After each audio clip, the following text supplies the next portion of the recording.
of the church over in Taiwan. And we've discussed camp size, and then the teacher assistant roles, and then the assemblies. And I had asked her a lot of questions about those areas, and she answered my questions, and I'm going to explain to you what she said. And then we're going to discuss the classes today and your teaching assignment that you prefer, and then the levels of that we're going to have, and the age groups. And then the third thing we're going to talk about is the discipline and what we're going to handle there. Now, under here,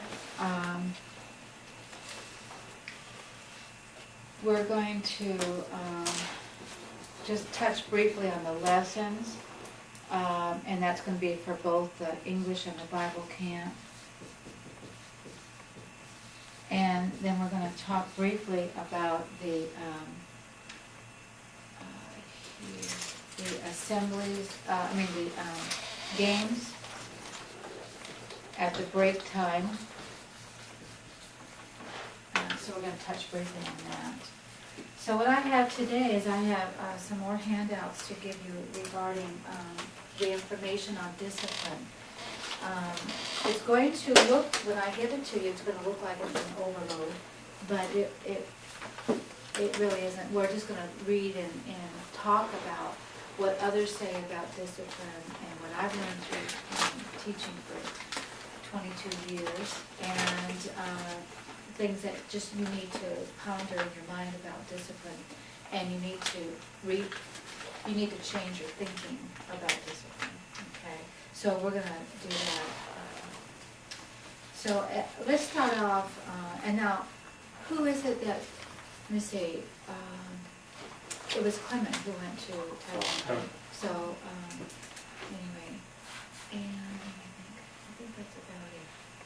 Okay, so, Samuel, if you'll lead us in prayer.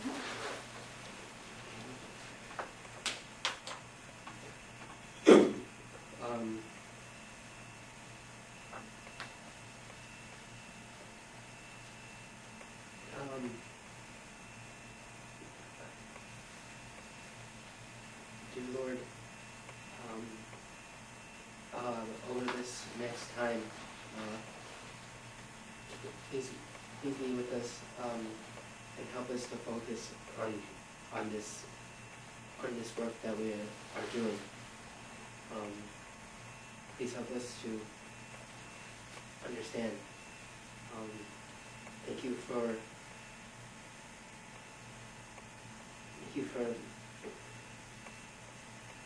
everything. Thank you, God, in Jesus' name. Mm-hmm. We're glad to have Andy with us, and so when we talk about assemblies, Andy will talk about some things that you would like to do in that respect. Okay. Okay, so last week we discussed the Bible camp survey that we did, and Andy, I'll give this to you, but if you could read it at a different time. These are the questions that I had regarding the camps, and these are the areas of the question. These questions deal with this area, these questions deal with that area. And then these are the people who answered yes, and the number who answered no. And the ones who answered yes or no, and they had a response, I put an arrow in that box. So 3 people responded no, and this was one person's response, okay, or their comment to that particular area, just so you understand how it's read. And I think that's the whole thing was just a survey there. So this will give you an idea of what problems we had last year and what successes we had, and what we're going to do for changing things. Now, what I have here are handouts on, let me see, these are the teaching styles and the discipline that we're going to go over today. But let me talk to you first of all, before I get those out, I don't want to get ahead of the game, about the email from Christina. I wanted to touch base with Christina to say, this is what I'm thinking, what are you thinking? Because we're dealing with, halfway across the world. And so I asked her some pertinent questions regarding some things that she had mentioned to me the last time in an email that she had sent to me. So I discussed with her about those larger classes. Remember the last time I said that she wanted to have larger classes this year, not as many individual classes, because she doesn't have enough room. And we need the larger rooms to do the activities with the students between teaching. So, so she sent back an email and said, yes, they are planning on 20 students per room. Now, that's good, except the fact that we can't guarantee that there's going to be 20. For instance, what if we have 35 non-speakers? Then you have 35 students who need to be taught, and that has to be divided. So, because even with 2 teachers in a room, it's hard to get all 35, because they're more actively involved in doing things with their hands. That's how they learn to learn the languages. They do things with their hands. So, if we do which we are going to do, our diagnostic on Saturday, then after our diagnostic testing, we're going to stop and look at the divisions of classes that we have to make. So if we have 10 advanced students and we have 35 non-speakers, then we're going to have to take a look at what we're going to do then. Certainly we'll have a separate group for advanced, but we don't need 2 teachers with 10.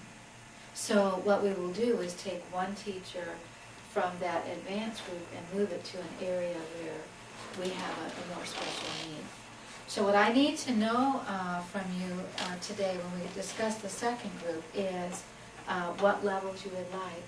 And you're going to give me first choice, second choice, third choice. And then that way, if I have to take your second or third choice, I have to do that. And we're just going to have to move things around if we need to. There will be 2 teachers in there per class with her estimation, and 2 assistants. So that's 4 adults in 1 class. So that should be able to help handle discipline, okay? And you're going to have these other people who are going to be roaming around watching while you're teaching. Then it'll be team teaching. It'll be 1 teacher's going to teach the first hour, the other teacher will teach the second hour. All right? So, and we'll get into what we're going to do with that a little bit later. She's thinking of 2nd grade to 6th grade only, because I told her the little ones, we're not able to teach the little ones because they cannot sit and focus very long. That was one of your comments last year, remember?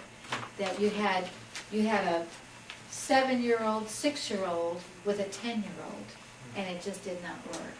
And I knew it wouldn't work, but I needed Christina to see that it wouldn't work. And so she understands now that it's a problem. And so she's going to limit her camp from the 8-year-old to the 12-year-old. Okay, now she may get a couple 13-year-olds in there, but she's going to try and limit it to that age group. We're going to pre-test Saturday afternoon or morning. She wants to know which one do we want to do. And you know, it's going to be hard to determine ahead of time. We're getting in a day later. So that's going to push us to get prepared a lot faster. We're going to have to get prepared a lot faster for that diagnostic testing. So